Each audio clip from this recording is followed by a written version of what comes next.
Love Song Podcast, a Love Song media production. I'm T Love. I want to welcome you into today's show. Before we get started, I want to give out some love to my sponsor. All of the logo apparel that you see here on set is provided by Shirts and More, located at 2517 Jacob Street in Wheeling, West Virginia. Shirts and More is a family-owned business, and for over 40 years, they have been providing the best and most professional garments on the market. Let Tracy, Braxton, or Dana, or any of their friendly staff at Shirts and More help you with your next apparel need. You can contact them directly at 304-232-2030, or you can log on to their website at shirtsandmoreinc.com. I appreciate everything that Tracy and her team does for me here at the Love Song Podcast for sure. Today is Season 1, Episode 22. It's a tale of two ships. Before I even get started, I want you to know that I believe a couple of things at my core. I believe that the United States government has two parties. The Republicans lie to you and steal your money. The Democrats lie to you and steal your money. I also believe that the American media, the legacy media, is complicit in all of their shenanigans. It's all tied together. That's just my belief. So much so that whether you're talking about today's episode or you're talking about the Nancy Guthrie issue, you're talking about the Epstein files, you're talking about, the whatever, it doesn't matter. You have the Democrats and their media, you have the Republicans and their media, and they're all compromised, corrupt, and they're complicit in each other's cover-ups. That's why nobody ever goes to jail. That's just a simple fact of the matter. Now, with that being said, let's get into episode 22, A Tale of Two Ships. There were 147 passengers and crew on board the Dutch-flagged expedition cruise ship, the MV Hondius, during the hantavirus outbreak. The vessel was carrying 88 passengers and 59 crew members from 23 different nationalities. The Dutch flagged, the outbreak, which was linked to the rare person-to-person transmission of the Andes virus, resulted in 3 deaths and multiple illnesses among the travelers. The vessel eventually docked, and passengers were evacuated and then monitored in their respective home countries. If you want more upon the hantavirus and what happened there with the cruise ship MV Hondius, you can go to the CDC website or the WHO website and you can get more information there. The Dutch flag cruise vessel MV Hondius, which was hit by the hantavirus outbreak, which I told you about, it has since docked. The ship docked at the Granadilla industrial port in Spain in early May of 2026, where all 147 passengers were safely evacuated and quarantined or sent to their respective home countries for quarantine. The vessel subsequently sailed to its final stop in the Dutch port of Rotterdam in the Netherlands to undergo deep cleaning and disinfection. 30 passengers left the ship in St. Helena on April the 24th. This included an American couple who flew to the South Pacific. Because the hantavirus has an incubation period of up to 42 days, tracing these early leavers required global coordination. Then on May the 10th, the remaining 147 individuals left on the ship disembarked in the Canary Islands. They were then flown back to their home countries and placed under strict quarantine, as I said. Most of the information that I've gotten here for this story is from the BBC News and from AP News sources. I'm going to try to get better at telling you where I get my information from. That way people don't think I just pull it out of my backside, but Those that know me well enough to know that I can't pull this stuff out of my backside. I'm not that smart, right? I led off at the top of this episode with telling you that our media was corrupt, and so were our politicians and so forth, and I did that for a reason. I just spent 5 minutes or so explaining to you about a terrible hantavirus outbreak on board a cruise ship halfway around the world. And while the media had you distracted with round-the-clock coverage and social media spikes about the hantavirus ship, there was a more disturbing ship story that was being buried going on right here in the United States. The U.S. Customs and Border Protection, the CBP, and Homeland Security investigators boarded 8 cruise ships, including the Disney Magic in San Diego, between April the 23rd and April the 27th, 2026. They detained 28 crew members and a child sexual exploitation material, which is also known as CSEM, and they detained them under the CSEM bust. Agents confirmed that 27 individuals were involved in child pornography and revoked their visas and deported them. Wow. So not only do we have CSEM going on here in the United States and on board Disney ships, it's being committed by 27 individuals that's not even American. All 27 were confirmed involved in child pornography, had their visas revoked, and deported.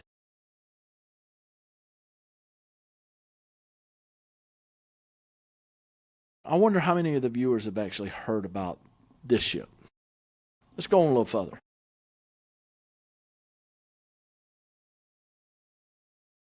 Federal agents boarded vessels at the port of San Diego as part of the investigation often referred to as Operation Tidal Wave. Stemming from information provided by the National Center of Missing and Exploited Children. For those of you that do not know what the National Missing and Exploited Children group is all about, I encourage you to go look them up. I find them to be a very fine organization, someone that I follow.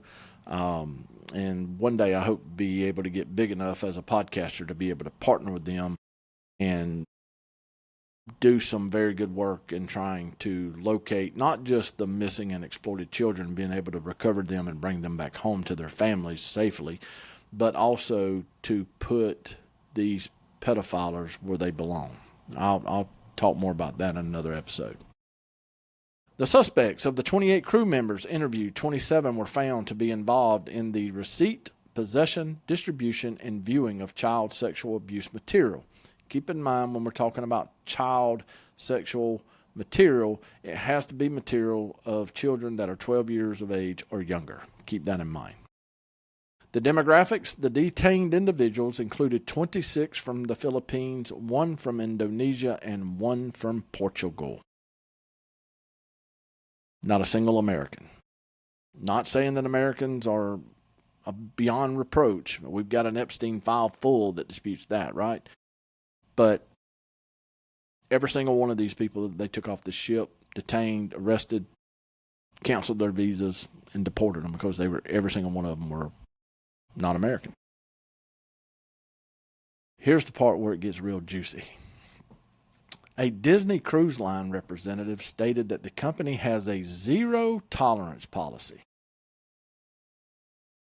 and fully cooperated with the federal authorities. Those involved who work for Disney are no longer with the company. Let me make sure I'm very accurate with this. A Disney Cruise Line representative stated the company has a zero-tolerance policy.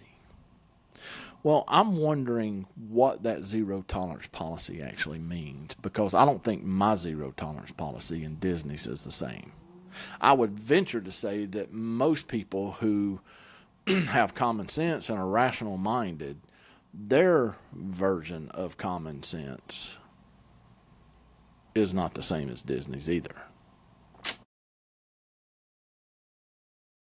In the spring, while the spring of 2026 operation at the Port of San Diego is the most prominent recent event, previous isolated incidents have occurred as well. In April of 2024, an individual crew member working on the Disney Dream was arrested and booked into a Broward County jail in South Florida after authorities discovered child sexual abuse material on their personal devices. For further details regarding the federal operations and maritime law enforcement, you can visit the U.S. Customs and Border Protection website, which is also where I got some of this information from. Now, we talked about the ship of the hantavirus, which was round the clock for weeks, was talked about. I'd venture to say nobody knows about this second ship, the Disney ship, right? I'd venture to say that probably not many people know about the April 2024 arrest of another Disney employee who had child sexual abuse material on his personal devices. I would venture to say that even though I've covered in one of my podcasts, there's probably a lot of viewers out there that don't know that Ghislaine Maxwell was a talent scout for Disney. Through her tight relationship with former Disney CEO Bob Iger for almost 3 decades, she had access to hundreds, if not thousands, of children. Now, Disney's already told you in their statement by a Disney Cruise Line representative stated the company has a zero-tolerance policy and fully cooperated with the federal authorities. But one of the main characters involved in the Jeffrey Epstein saga, the Epstein files as everybody calls them, is Ghislaine Maxwell. That's his lover, partner, whatever, they were together. She is the mastermind. She is the one who was involved in scouting, recruiting, grooming.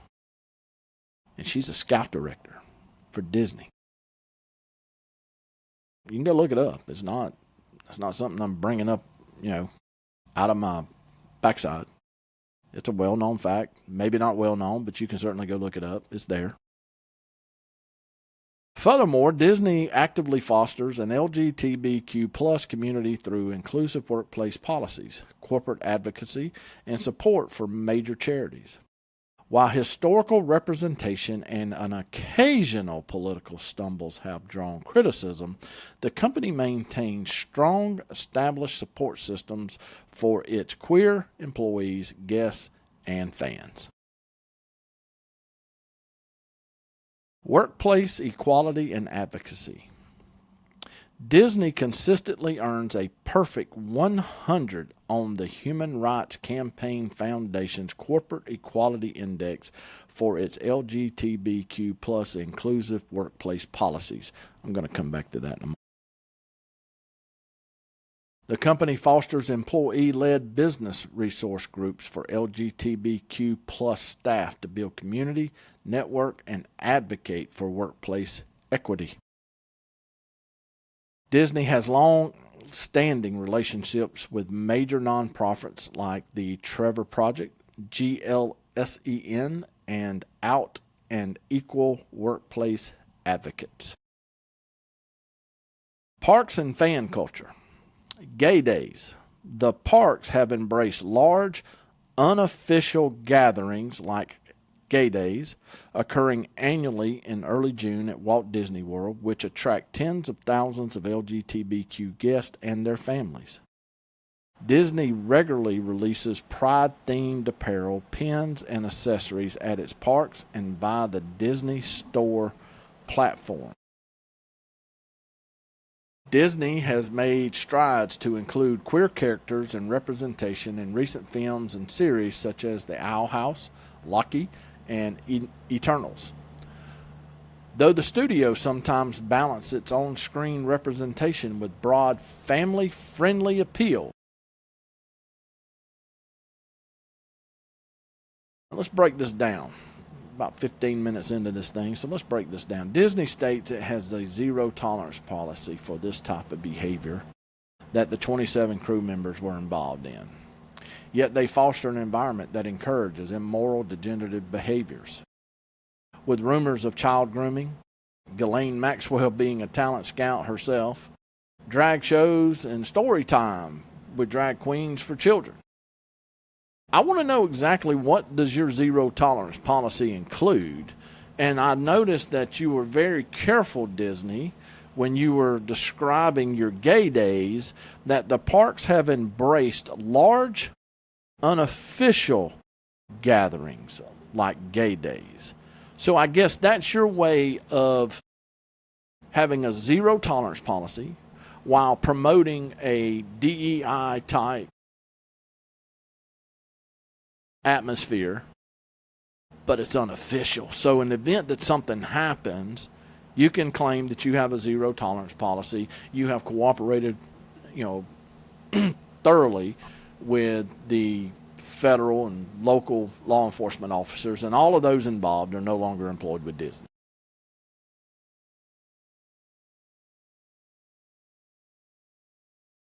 I'm going to go one step further today. I grew up in the church. I have a lot of church friends. I have a lot of people who post their pastor's sermon.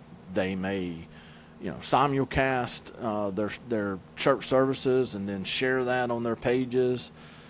They're always posting their daily devotionals and always giving everyone a Jesus point of view, which I think is awesome. I think the more this world has gotten away from in God we trust and one nation under God, the further we have fallen. So I have no problems with promoting Jehovah Jireh. I have no problem promoting God, Jesus, or the Holy Spirit. Let me be really clear on my stance there. I grew up in the church. I am not a Bible thumper by any stretch of the imagination. I'm not a pastor. I'm not a deacon. I'm just an everyday dude that messes up a whole lot, and I have to ask for forgiveness. And if I read my Bible correctly, we all fall short of the grace of God every single day, right? But when I see my friends posting all of this biblical and religious stuff, it thrills my heart. It really does. I'm like, you know what? As long as I'm surrounded by people like that, I'm good, because I know these people. I know most of them. They're good people. And then I start seeing them posting all of their pictures from Disney World. And I'm thinking, my God, what are you doing? You are taking your children and your grandchildren, and you're taking your money, and you're taking it to the devil's playhouse. You're exposing your children and grandchildren to some of the most sadistic, vile, destructive, emotionally damaging type atmosphere that you possibly can. And you're taking your money and you're spending it inside the devil's playrooms. I've been to Disney World when I was a little child. It's a much different place now than it was 50 years ago.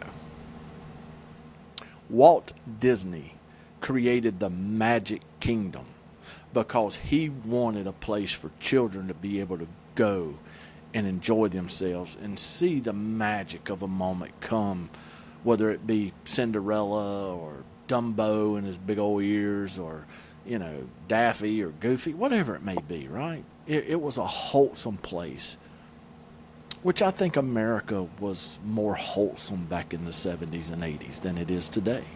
I think most rational-minded people would agree with that. And I'm not here to attack my friends. I'm just here applying common sense. You cannot convince me that you are a convicted spiritual person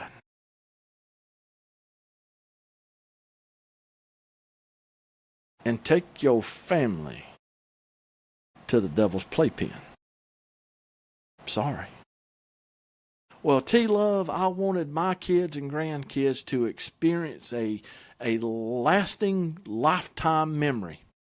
Take them to church camp. I've been to many of them, and I can tell you some of my church camp memories from my childhood still with me today. Take them to Vacation Bible School. I've been to many of those. One of the very best experiences that I ever had as a teenager. I was 13, 14 years old. I went to Vacation Bible School, Union Hill Baptist Church. They taught us how to make birdhouses. I'm not into that stuff. This is lame. 40 years later, I think it's one of the most awesome things I did as a teenager. I've got some property, and along that fence line on all those fence posts, they are birdhouses, all different colors.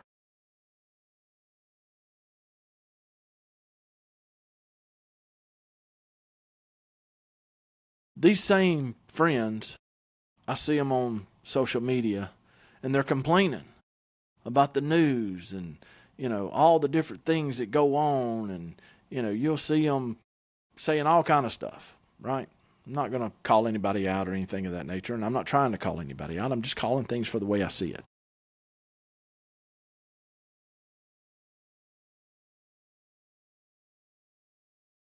The alphabet community cannot have the rainbow. I don't know why anybody gets all upset about them saying it's Pride Month and we're going to use the rainbow. They can't use it. They can't have it. You want to know why? God gave this planet a rainbow. After the flood, after Noah built the ark, that rainbow was a symbol. He would never flood the earth again. That rainbow don't belong to a group of mentally or emotionally disturbed individuals. That rainbow belongs to God. And no man can take it. Oh, you can put on false pretenses and talk hyperbole and all the different things you want to do, and you can boast like it's yours, but it don't belong to you. And when this world comes to an end and you stand before God Almighty, He's probably going to take it back from you and let you know after He kicks you off the cloud, the heaven cloud, and you take that long journey down. Listen, I grew up in an era where you had like two rock and roll songs. One was called The Highway to Hell, and the other one was called A Stairway to Heaven. I absolutely, in my OG days, believe that those two songs were put out as a prelude to what the traffic flow was going to be like in each direction. A highway to hell versus a stairway to heaven. It's just the way I feel. You've got a media that wants to promote another pandemic in the hantavirus on a ship that's halfway around the world. They're in the middle of the freaking ocean, man. They're quarantined already. They're not going anywhere. And they make it like it's going to be the next COVID pandemic, which I've got a podcast for that too. It's coming. The fact of the matter is, your media is lying to you. Your government is lying to you. We have the world's largest pedophile ring being covered up since Bush 43's administration. That's when it all came to light. That's when Epstein was given his sweetheart deal, was under the Bush 43 administration. Which means we had, I think, at least a year or two of Bush. We'll call it 2 just for math purposes. Then we had 8 years of Obama. That's 10 years. Then we had 4 years of Trump. That's 14 years. Then we had 4 years of Biden. That's 18 years. And now we're going on almost 2 years of Trump. That means that the United States government has had the Epstein files in their hands for 20 years under both Republican and Democrat leadership. And the same people that get up there and tell you that they want these files released took a vote not long ago where they voted down a bill that would out any of the House or Senate representatives who had been accused, charged, alleged, anything of that nature of sexual harassment or sexual misconduct.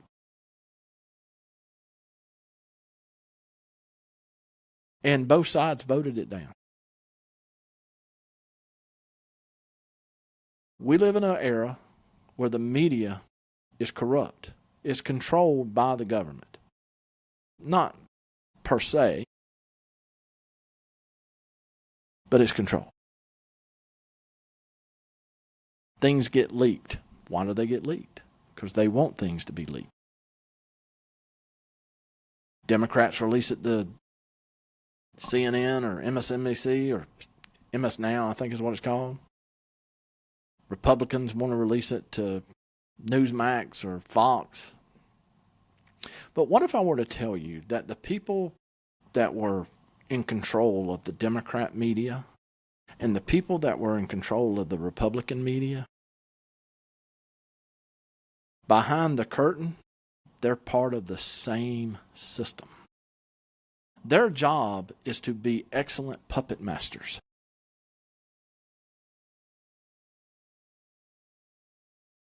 And watch the American public dance like ignorant puppets.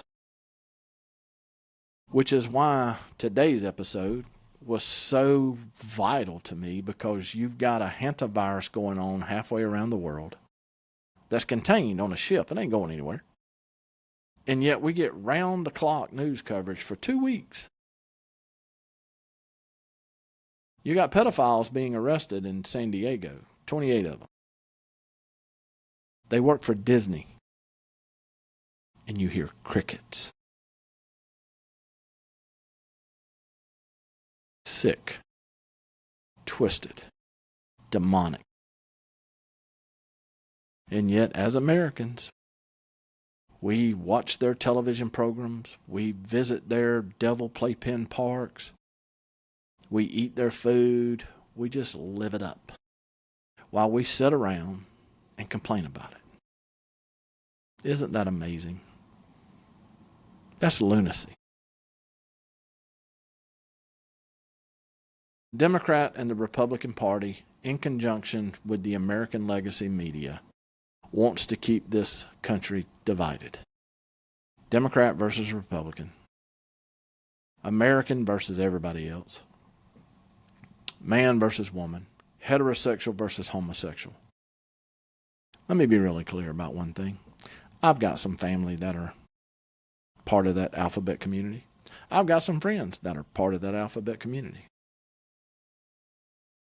That I know of, none of them are running around with their pride flags and dressed from head to toe. None of them are making a flamboyant statement. The people that I know that are homosexual, gay, lesbian, whatever it may be, they get up every day and they go to work just like anybody else does. Most people probably wouldn't even know they were gay. They don't promote it.